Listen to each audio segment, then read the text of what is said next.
My name is Dieter Fischer, and I lead our agribusiness advisory and upstream activities in Latin America and the Caribbean. And I'd like to welcome you to this webinar on youth and smallholder supply chains. We have a great panel for you this morning, and I think we're going to hear a lot of interesting perspectives from different regions across the globe. And so first, I'd just like to say that we've recently launched a new publication called the Smallholder Handbook. It was launched here in DC in November, and we already have more than 6,000 downloads globally. And so we're beginning now a series of webinars on different themes from the handbook. This handbook is in its third edition, and it's full of all kinds of new information. We focused it on climate this time around, and we have sections on ag tech, monitoring and evaluation, working with producer organizations, and a range of other topics. Today, we're focusing on the chapter about youth. And so we're going to hear from a number of practitioners that are working with youth in their companies and supply chains. And we'll learn a little bit more about what's in the chapter. If you're interested, I would urge you to download the handbook. It's available in the Open Knowledge Repository of the World Bank, and there'll be a link in the chat. So please do download it, and also please do send us your feedback. So this webinar today is being sponsored by the IFC, who prepared the handbook under the Manufacturing, Agribusiness, and Services Department, the Global Agriculture and Food Security Program, or GAFSP, that funded this work, and also Solutions for Youth Employment. So it's a collaborative effort, as was the chapter that we all prepared together. So this handbook was designed for firms. So we've written it from the perspective of a company setting up a smallholder supply chain, and what are some of the themes and very practical suggestions that companies need to look at when they do work with smallholders, especially in an environment where the climate is warming. Farmers are having more and more problems with adaptation to climate change. And so as you read the handbook, you'll see that we focused on these themes throughout. So now I'd like to turn over the discussion to Sunwika Singh, who helped prepare the chapter on youth, and she'll dive into some of the themes that are covered in that chapter. And of course, please download the handbook if you want to read the whole thing. Over to you. Thank you, Dieter, and congratulations once again on the handbook. So I'm Sunamika Singh. I'm a program officer with the Solutions for Youth Employment team. Many of you may already know about Solutions for Youth Employment. For those of you who are new to the webinars, very quickly, we are the World Bank's flagship global partnership on youth employment. We are also known as S4YE. Part of the jobs groups at the World Bank. We bring together multiple stakeholders like the private sector, donors, governments, foundations, NGOs. We also have a huge network of over 100 youth leaders who support the youth employment ecosystem. We help it become more impactful. And in order to achieve this, we highlight innovations, we facilitate knowledge exchanges, and we also build partnerships within and outside the World Bank. And as Dieter said, this chapter which we did with IFC is one such example of our partnership and collaborative efforts. Next slide, please. So today I will present, talk about 3 questions that our report focused on. So first was whether youth are, sorry, I'm having.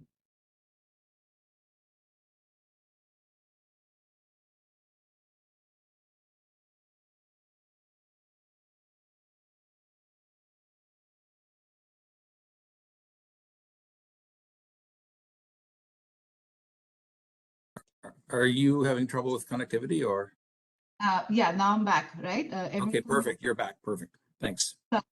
So yeah, so I said, as I was talking about the 3 questions that we have tried to answer in this joint chapter on youth participation in in smallholder supply chains. So before even making the case for increasing youth participation, it is important to ask whether youth are actually fleeing agriculture. And now there's a general perception that youth in emerging markets are no longer interested in agriculture, that they are moving from agriculture to seek opportunities in more urban centers and other sectors. However, recent research, which we have also cited in our chapter, has shown that there is no sudden, no accelerated exit of youth from the sector. In fact, the absolute number of youth in agriculture in regions like Africa is expected to rise in the coming decades. And many of these youths who will remain in agriculture, and when given the right kind of support, are likely to lead in modernizing, transforming the sector, increasing the productivity, range of products. They might also move into jobs in allied agribusiness services like processing, preservation, handling processes like marketing, packaging, which are an important part of the agri-food chain as well. Um, and the next question then we explored in our chapter was, why should companies even invest in the youth? So what is the benefit that they derive in investing in this cohort of young people? And we have highlighted three key such reasons in our chapter. First is that these youth are a potential human resource. So for any employer in any sector, human capital drives value growth. And youth are a critical source of innovation and creativity. They are very important for future of businesses. And for this reason, we see that many agribusinesses are now addressing the youth jobs and skills aspect in the agribusiness sector. They are engaging with the youth during the education phase, during the school to work transition age as well. An example of this is programs led by Mondelez, which companies like Cargill and Olim have also joined. So Mondelez has the Cocoa Life program, which focuses on transforming cocoa farming. And the program focuses on three areas, essentially to make sustainable cocoa farming businesses, empower cocoa communities, and also conserve and restore forests.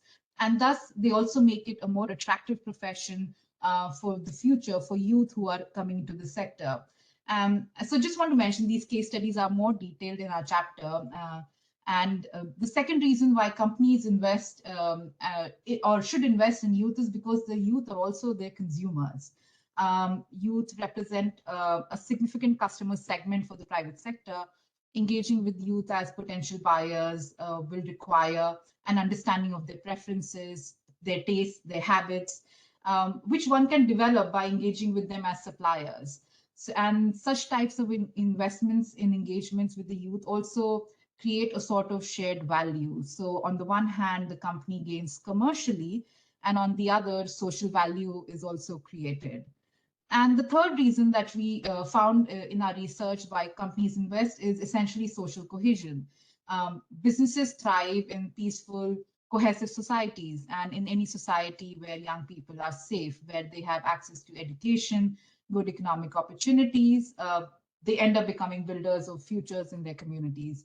And that is why private sector has a crucial contribution to make towards advancing youth as partners and contributing to such stable and prosperous communities.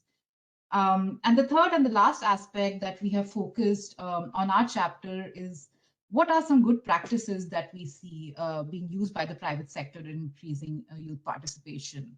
Our panel discussion shortly will go into more programmatic examples, more details of such efforts, but just want to mention some of the common approaches that we have seen. So first, many private sector companies have started directly investing in vocational education, school education programs, and other ongoing public-private initiatives to skill youth and to make them ready for this sector. Second, the private sector has also been seen promoting youth groups, associations, so that youth are able to easily access agricultural extension services, advisory services, also gain better access to inputs such as improved seeds and fertilizers. The creation of such groups has also seen to ease marketing of produce. An example of this approach can be the USAID Kenya Horticulture Project, which engages youth into groups and works with them as suppliers and links them with local agribusinesses in Kenya, like Kanken and Maize, to name a few. And these businesses in turn also support youth by offering them financial services, by offering them technical training and other support services. The third kind of engagement of the private sector that we have seen is investment in apprenticeships. So many young farmers do not have up-to-date knowledge and skills on best farming practices. Programs that provide apprenticeships and the kind of on-job training opportunities for rural youth can then help them increase their employability. And we have Judy from Future Farmers Foundation here, and she will go into more detail about structured apprenticeship opportunities in which her organization has created in partnership with agricultural buyers to help youth from disadvantaged backgrounds in South Africa, and also the important role that mentors play in this aspect. And another approach that we have seen is promotion of mentorship for youth, which businesses do by supporting rural business incubation. So just to say, I mean, this is not an exhaustive list. There are other, but these were the most common approaches that we have highlighted in our research. And in conclusion, the private sector can support youth to engage meaningfully in agricultural activities, and it can lead to a very mutually beneficial relationship. But for any intervention which the private sector leads, there are what we call general success factors, which when kept in mind will lead to success of an intervention. So it is one very important to do the right kind of rural youth profiling before doing a program. So identifying the youth needs, designing a very youth sensitive project. It is important to remember that rural youth are not a homogeneous group. Second is inclusion of a peer-to-peer learning aspect in any program that is being done with these youth. Thirdly, awareness campaigns are very important for youth to inform youth of the career potential prospects in this sector. And then lastly, a physical proximity. So undertaking activities in close proximity to youths. This is especially relevant for young women who cannot travel to attend who cannot travel far to attend any training or job intervention. So these were just some kind of, the framing, the structure that we have presented in our chapter, and the panel discussion will now go more into examples of programs on ground, which are actually doing a lot of this work. With that, back to you, Dieter. Great. Sunmika, thanks very much. I think it's a great summary of the chapter. And I think what people will have noticed is that there's a certain structure where we begin by making the business case for why a company should be interested in working on this. And then we provide some very practical advice, checklists, certain practices that have been proven. And then we talk about how to measure success. So you'll find that same structure in other chapters, and we've tried to be very practical about this. So now we actually will dive into it and listen to what some of our panelists are doing. We have a very illustrious panel, 4 folks from Latin America, Africa, and Asia, and they'll be able to give you their perspectives on how they're implementing this in their own companies. So we have first Vanessa Vaxas from Andean Cacao, and she is the sustainability leader of the company. And Andean Cacao is promoting the production of sustainable cocoa at scale through innovative practices while innovating and integrating with smallholder farmers based in Colombia. Next, we have Judy Smart from Future Farmers Foundation based in South Africa. And this organization equips young farmers through apprenticeship, mentorship, and practical experience, and includes the possibility of internships abroad. The third panelist we have is from Hello Tractor. He's Jahil Oliver, who's one of the co-founders of Hello Tractor. And for those of you who aren't aware, Hello Tractor is an ag company that connects tractor owners with smallholder farmers in need of tractors for plowing. And then finally, from India, we have Sarang Vaidya, who is the co-founder of Go for Fresh, which is an online marketplace that delivers fresh and healthy fruits and vegetables directly from farm to consumer in India. So we're going to jump right into it. We have 30 minutes of panel discussion and then followed by questions. So if any questions occur to you while the panelists are speaking, please feel free to type them into the chat, and then we'll take as many as we can, excuse me, at the end of the presentation. So thank you. My first question goes to Vanessa. So we know that Andean Cacao works with more than 400 smallholder farmers focused on improving productivity, efficiency, sustainability, and income. So what are the most important practices that you are trying to train your smallholder supply chain in? and how do the youth are included in these training practices? Over to you, Vanessa.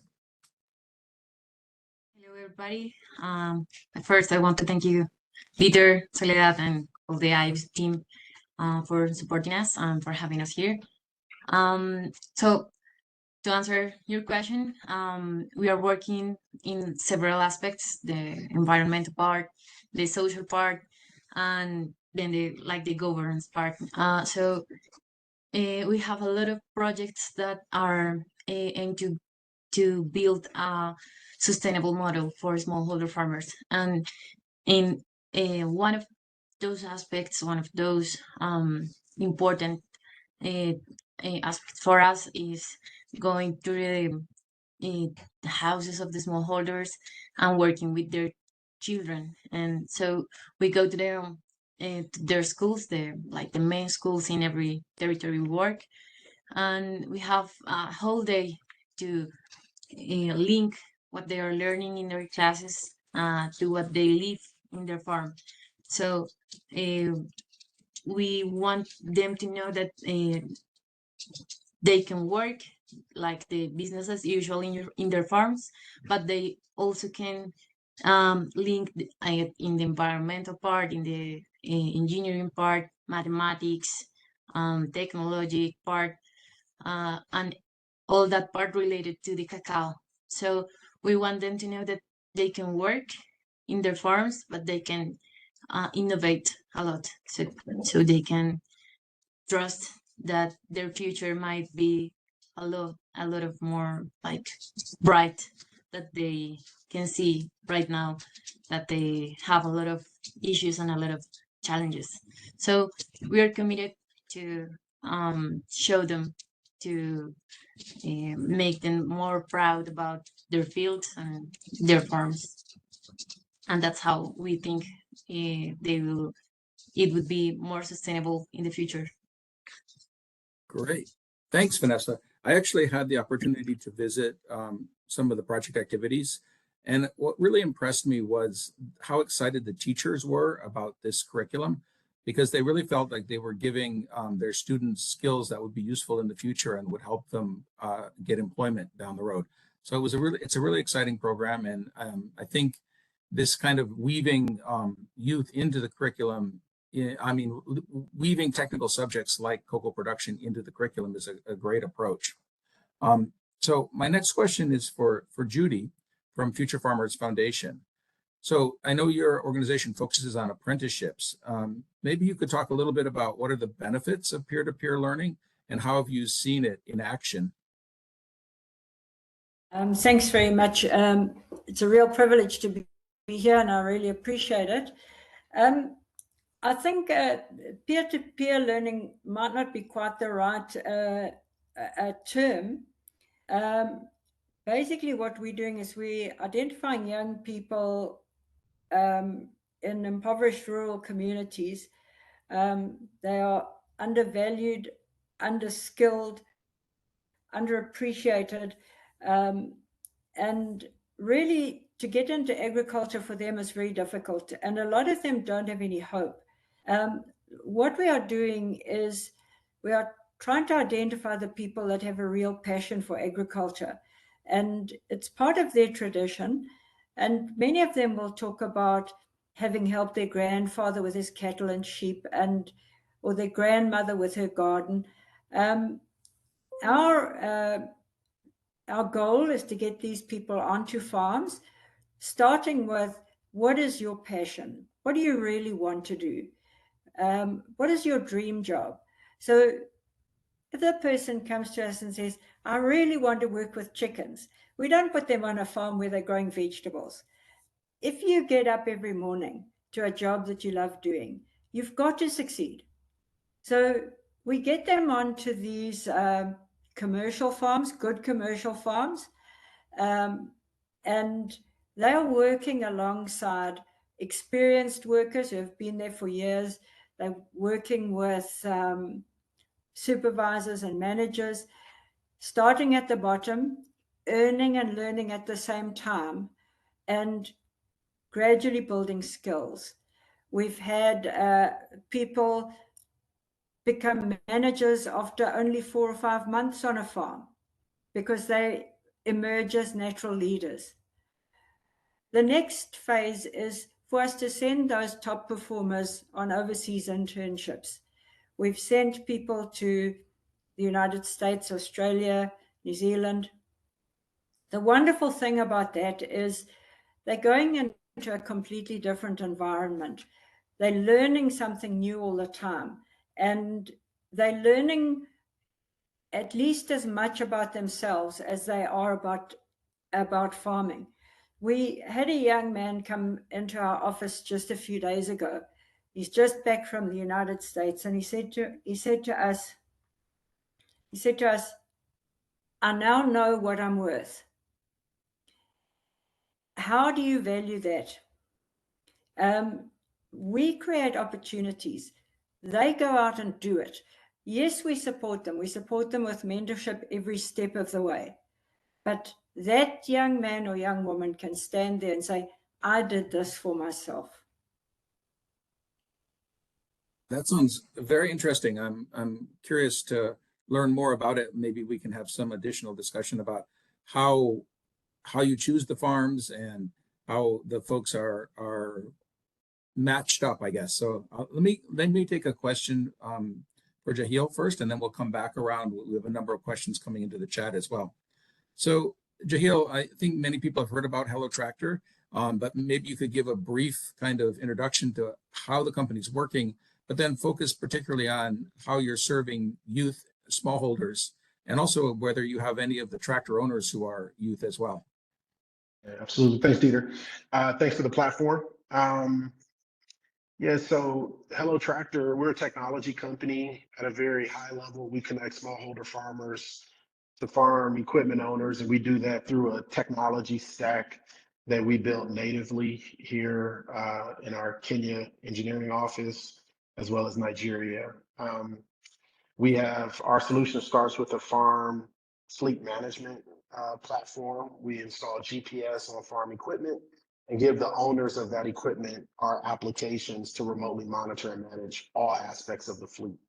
Across Africa and really most of the emerging markets, farm equipment is owned for what we refer to as contracting, delivering services to generate revenue with the equipment.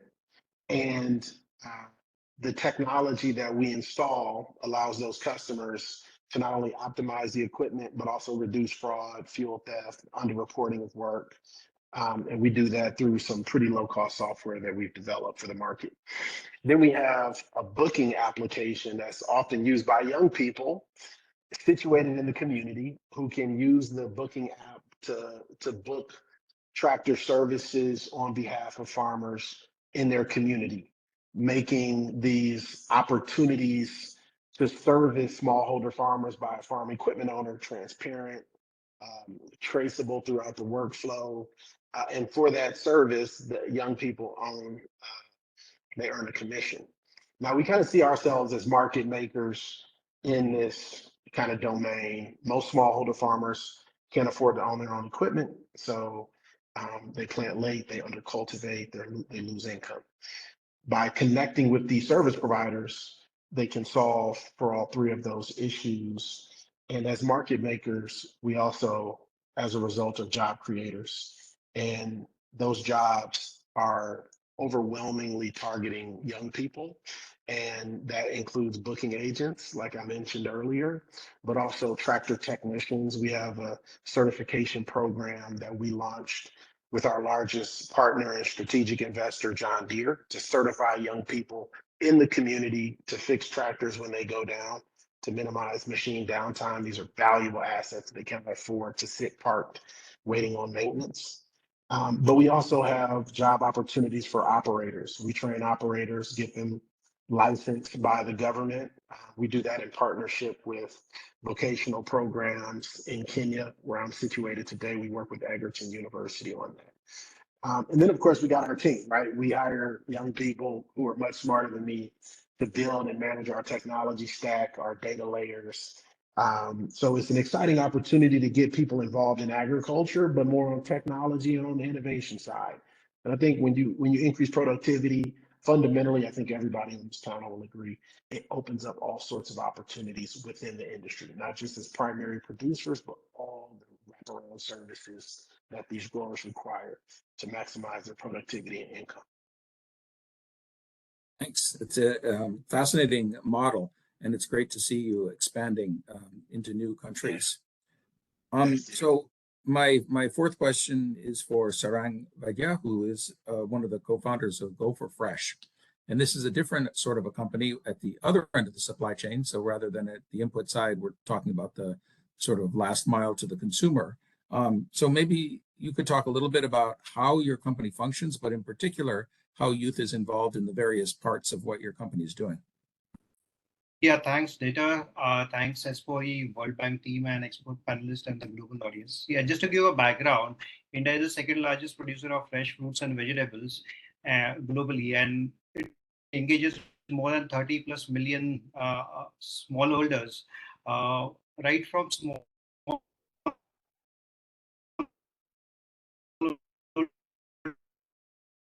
as well as small pyramid. Both the communities are actually having a big share of 85 to 90% of the total trade which happens. And India is also a fourth largest market, retail market. And consumption of fruits and vegetables is growing because it's a healthy option, number one, and it's primarily dominated by smallholder farmers. Now, see, there has been a lot of tech disruptions. There has been also a government support on the rapid developments across various initiatives in India. But it still is a huge thing that need to be looked at because the fresh supply chain is fragmented and disjointed. Hence, it offers ample opportunity to upgrade, improve, and sustain. I would say, and recreate the livelihood. So what we say is that there are already people involved into the supply chain, and those are certainly the smallholders. And to solve this, Go for Fish was founded in 2013. And we basically are the industry experts with 25 years experience in, I would say, food agri, retailing, distribution, banking, and financial inclusion. And what we develop is a service model for a home delivery to the modern trade, to e-commerce, as well as food processors, exporters, importers, and cloud kitchens. So it's I would say, a 360 degree across the, I would say, different channels that are there.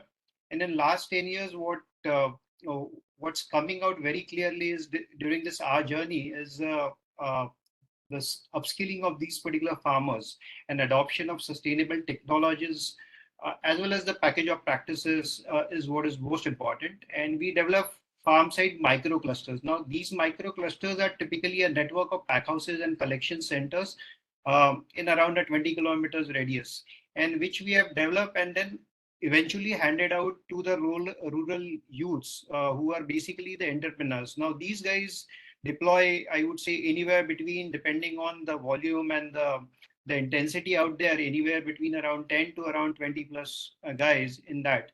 And essentially, if you see, these are, I would say, rural youth who actually would otherwise go into the urban market. So it reverses the exodus, number one.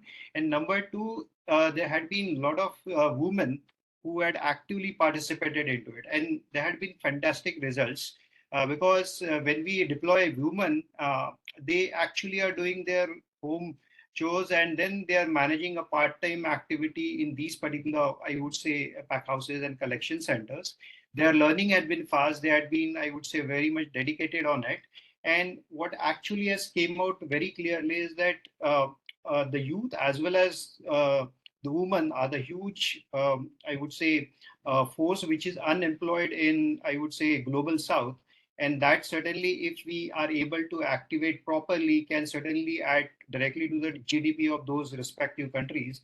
And what we actually did is that post COVID-19, we started focusing on a model which is a B2B digital platform, connecting on one side the smallholder farmers, and on the other side, all these small and micro enterprises. Those are the, I would say, the shops and the small pop-up shops who are there all across, I would say, India. So my submission here is typically that what is actually required to improve the smallholder participation, we should focus on 5 points. One is certainly the talent and technology is going to be the key in the future. And what is most important is that how to reskill and upskill those guys to meet the different opportunities. And number two is organizing smallholders in groups, which could be the SHGs or the joint liability groups, so that a deployment of training and employing them on also moving products and services also becomes pretty easy.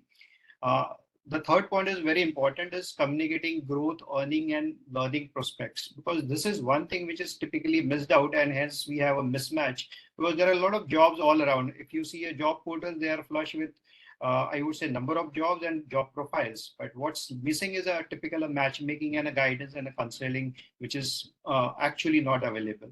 The fourth point is leveraging right and affordable technology, which actually gives you a scale, efficiency, a transparency and trust. And the last point is the design of products and services and so processes need to be from a perspective that, okay, the focal point is youth and the women. So these would be my submission, and I would like to take it forward points from the whole audience also on these particular, say, the way forward that what we are looking at. Great, thanks. It's a super interesting model. So I see some people are putting questions in the chat already, and some of them are being answered immediately by the panelists, which is great. So please, if you have specific questions, go ahead and put them in the chat. And if the panelists can manage to type, they will go ahead. Otherwise, we'll ask some of them to the whole group, and let's get views on a few different topics. One of the questions that came in relates to succession. So, how do we help the next generation of farmers take over their family farms? And the question particularly is looking at land tenure. So if the land tenure of the farm belongs to the parents, then how do the children become empowered to make decisions on the farm? And financing would be one of the critical decisions that new farmers might want to make. So how do you look at succession in your businesses, and how do you ease the transition from the current generation of aging smallholders to a newer, younger generation who can be more professional and have better technical skills and better access to inputs? And does anyone want to take that? I think Go ahead, can Vanessa. answer. Thank you. So certainly these are family farms. So our goal is for them to view the farm as a business. So knowing that they can generate like an income through diversifying their crops and doing a proper financial management, so etc. In that context, young people has a role in their family, in their farm, and it's mainly in our culture is mainly about learning and handling small tasks. Sorry, and in the future, they are the ones that will continue to manage the farm and all the productive activities. So in that sense, as the role is to complement the parents' work at the farm, they will eventually have the responsibility to make some changes or to continue in the business as usual. But as they are learning something new, they will be able to make those adjustments, and in the present they can do some experiments. They don't have to make great changes to succeed. They can start with small steps. So to support their changes and to support that they will have a more productive farm, if they make those adjustments, we are developing demonstrative farms, so they as youth and like an proper farmer of the field of their cacao farm, they can see that these changes are important, and that it would be productive and make like a better income for them. Thanks, Vanessa. Do other panelists have views on this issue of succession? Yeah, so data, what we do is at Go for Fishes, generally we have a preferences for the hires, that new hire, that what we do is typically from a farming community or from a family of a SME who is actually the part and parcel of the supply chain. As far as, because say moving agri produce from one point to another is also a very important thing. So the third area is guys from a logistics. So these are the three areas: the farmers, the SMEs, as well as the logistics. So these typically are the preferences when we do a hiring. Thank you. So Judy, do you see examples of your apprentices going back and then managing family farms using the knowledge that they've gained? Or do they typically become employees on larger farms?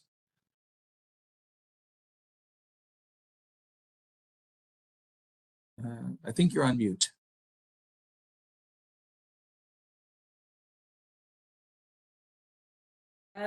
Okay, so we don't really have much of that going on over here because a lot of people are from communities. So the land is communally owned.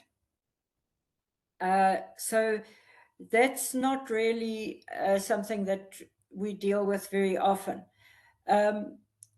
It is interesting though, because, you know, the roles that some of our young people are now playing in communities are quite incredible. One of the future farmers who started with us as a school leaver had no tertiary education. His name is Batman, and he joined us when he was about 18 or 19. He's now, I think, 32, and he's been through a process of learning how to run a beef operation, go to Australia to work on a beef operation, come back here and being a farm manager.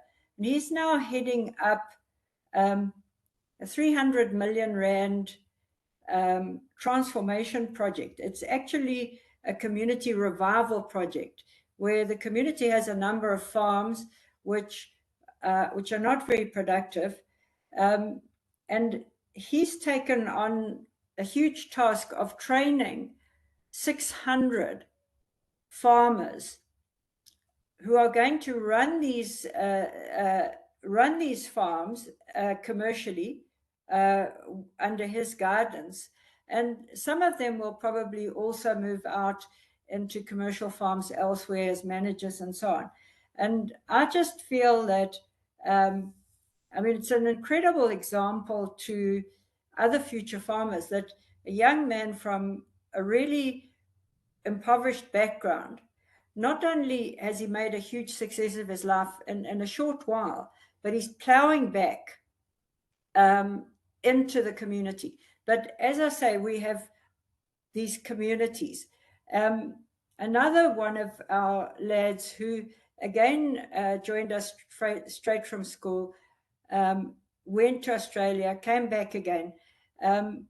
Without any tertiary education, he's designed an incredible computer platform specifically for emerging farmers to use to manage their operations. And at the moment, he's a qualified drone pilot, by the way.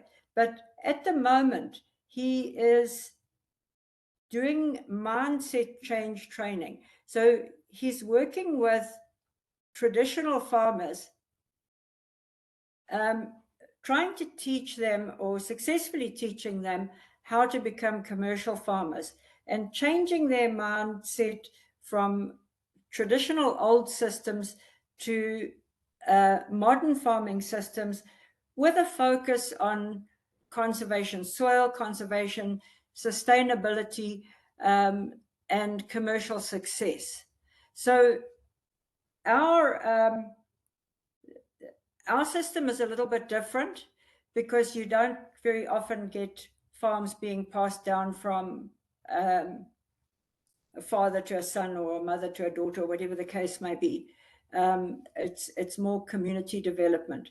But what I think, what I feel particularly proud of is that young people who came to us, they've come from these rural communities. They understand poverty. They understand this position that they've come from where there just are no opportunities. And they are now investing back into those communities. And when you start talking about transition and changing the face of agriculture in South Africa, these are the young people who are doing it. Great, thanks. That's a couple of great examples. So Jahil, when you look at your customers for the tractor services, do you find that they're more the older farmers or the younger farmers that are willing to try this out?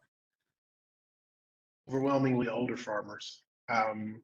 The linkage between the equipment owners and the growers are typically young people who are comfortable with technology, using our booking application to organize these farmers in their community who do index older for tractor services. These older farmers face pretty considerable labor constraints. I mean, we know the statistics on aging farm populations, rapid urbanization, blah, blah, blah. And young people are enabling mechanization in their communities by digitizing these bookings and pushing them through the Hello Tractor application over to the tractor owners. I think an interesting trend as well, and maybe it's not fully understood, certainly not by Hello Tractor, but something that we've observed anecdotally, is a lot of the farmers, the landowners, participate heavily in contract farming. Most people who own the land are not the stewards of that land. And so identifying who is going to be the payer of the service, who could be a young person who's now migrated into the city, but through an inheritance now is the land owner and manager of the land, but they're hiring somebody who was left behind in the community to be responsible for that land. And so untangling that web of relationships, both relationship with the direct paying customer, but also the person who has relationship directly with the land, can be complicated at times.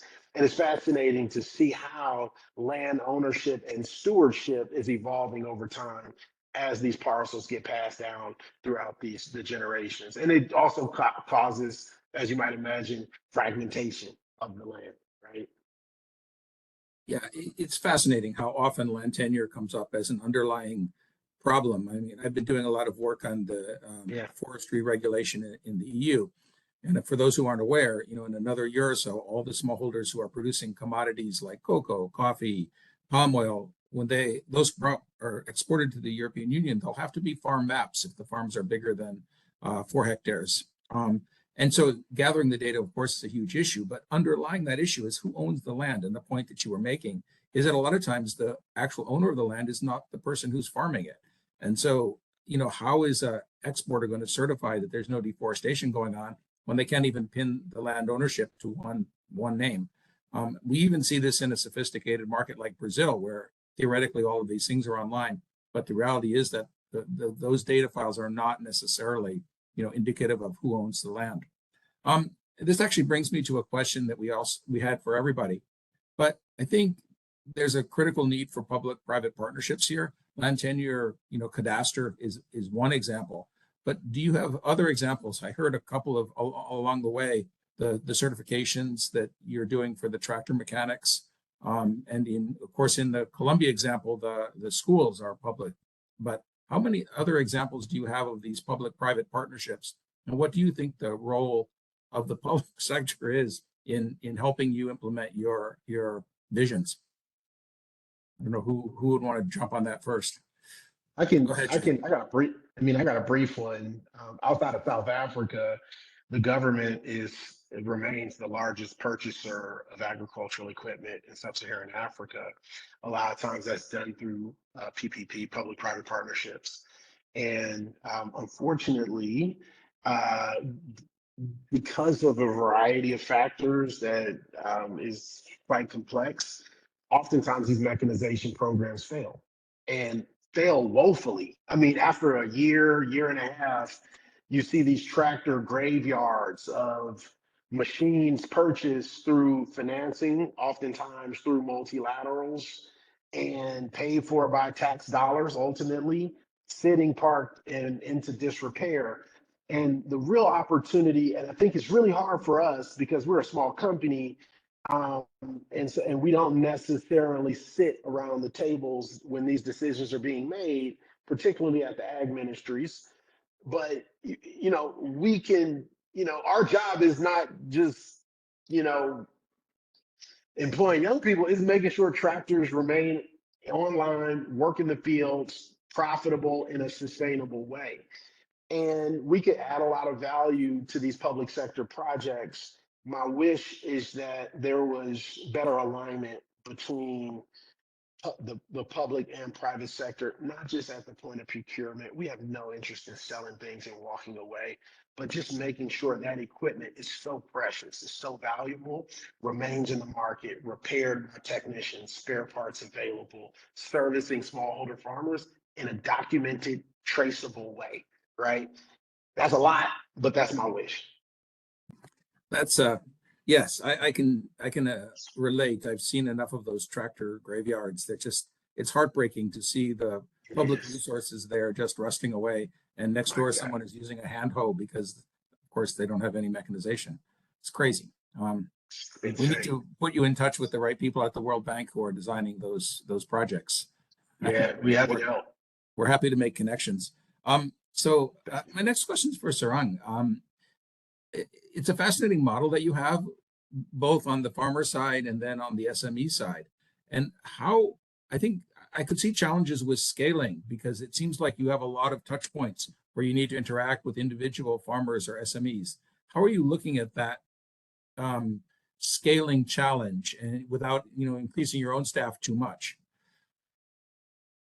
So certainly, this is manpower intensive activity.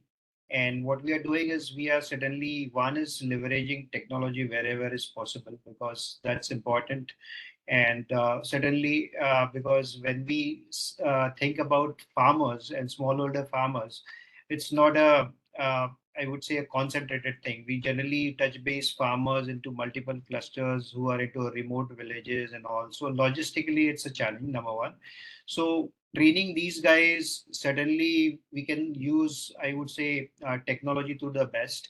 The content creation and deploying that particular content, certainly if we have farmer groups and farmer communities, the job is pretty easy.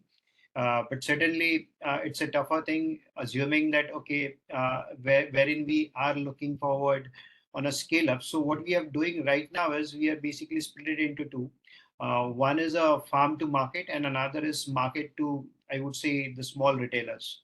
Now the supply chain is theoretically, it looks good to push material directly from small farmers to, I would say, even consumer, but it's physically very, very tough and it's a logistical nightmare. So what we do is that we are basically, I would say, dividing the supply chain into parts and try to focus on supply chain in a very, very, I would say, detailed manner.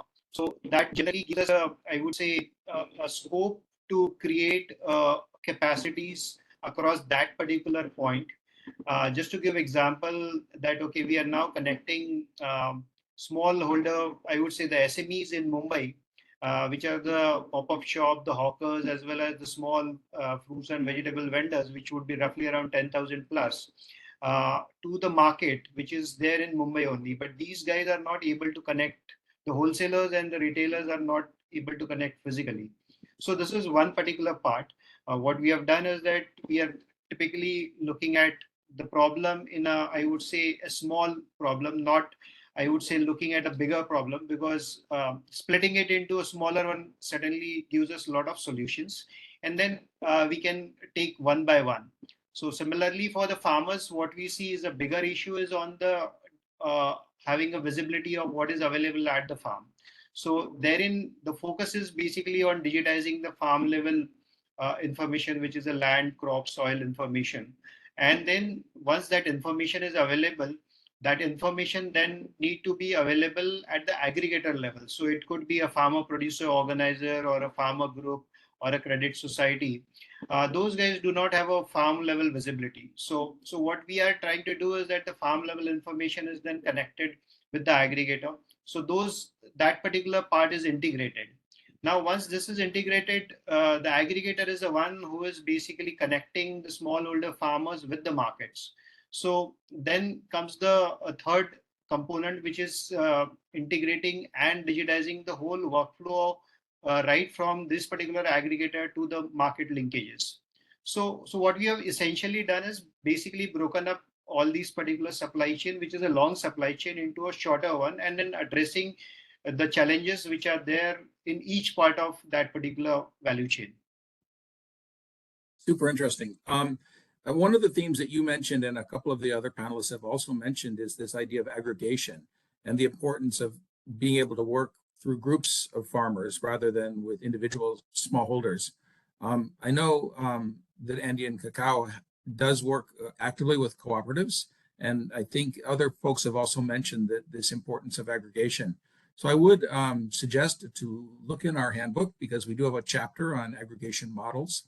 And I also would urge you to reach out to an organization called Agribusiness Market Ecosystem Alliance. It's called AMEA, and it's a group of practitioners who work with producer organizations. And so it's actually about best practice on training and interacting with producer organizations. So I'd like to hear from folks how you see producer organizations or cooperatives as an important part of the work that you're doing. Maybe starting with Vanessa.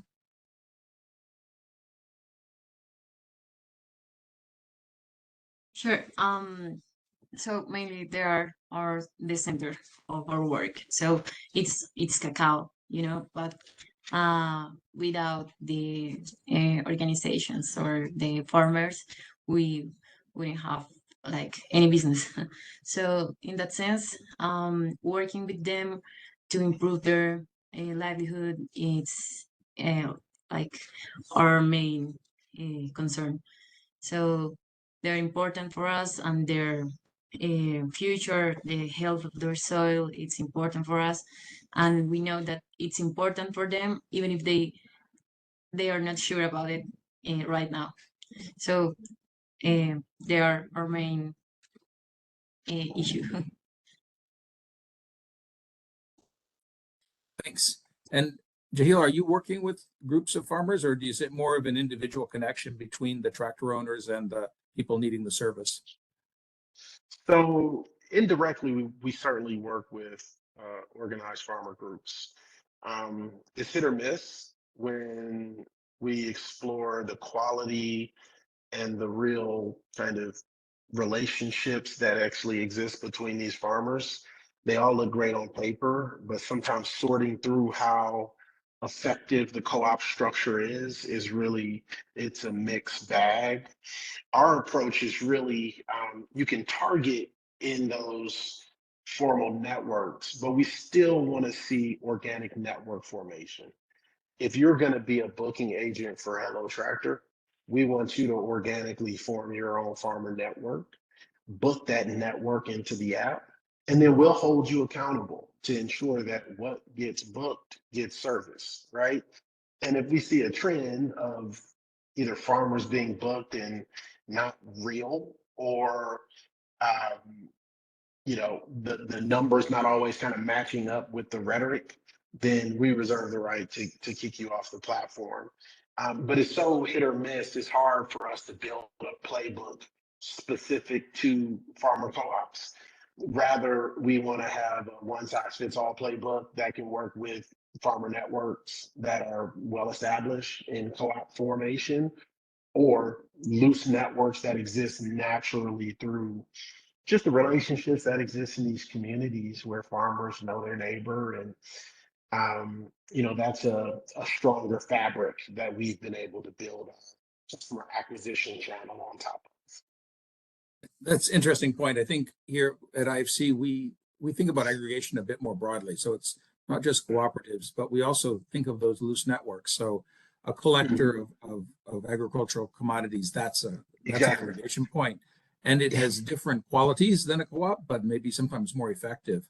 And similarly, when we look at input retailers, that's also an aggregation point because farmers come to a 100%. particular geographic location, in time and space to purchase inputs. So again, it's an opportunity for training. It's an opportunity for passing knowledge. So I think it's important to look at this aggregation thing broadly because I don't think co-ops, one size fits all. It's not necessarily, the right approach. Never is. Yeah, it's true. It's true. I think there's a group. I don't know if you all are familiar with the Farm to Market Alliance. Yes, very much so. There's the World Food Program. Yeah. And their team has done an amazing job of creating real networks, but it's based on commerce, right? The agents in their network are selling fertilizer, as you mentioned, seed, crop care, and they're a natural channel for us to sell tractor services through, right?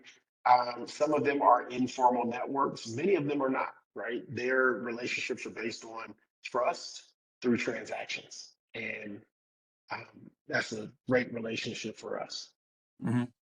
Great. Yeah. Well, listen, I would love to spend the rest of the day chatting with all four of you. I have about a dozen questions for each of you, but sadly, we're coming to the end of our hour together. But I would urge everyone on the call, if you have additional questions or if you want to discuss potential collaboration or partnerships with the folks on the call, please reach out to the organizers and we'll put you in contact. And if there are more questions that come in, we're happy to respond, either ourselves or the panelists. And I'd like to just close by thanking everybody that organized this, including GAFSP, the Solutions for Youth, and my colleagues at the Manufacturing, Agribusiness, and Services Department. And please also stay tuned for additional webinar topics. We'll be starting again in January, and hopefully about one a month. We'll be covering the various chapters in the book. And then on the Smallholder Handbook, please download. And if you have questions, comments, suggestions for us, we'll be doing a 4th edition at some point. So we're happy to incorporate, new case studies and new approaches.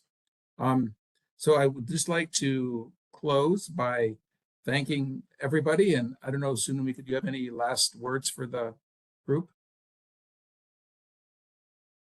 No, Rita, thank you. But just excellent moderation. I think this was an amazing webinar. And as you said, we can continue this discussion for really long. But thank you. Okay, great. Maybe we'll do a follow-up webinar. So thank you so much to everybody. And we hope to continue the dialogue with you. And we'll see you next time.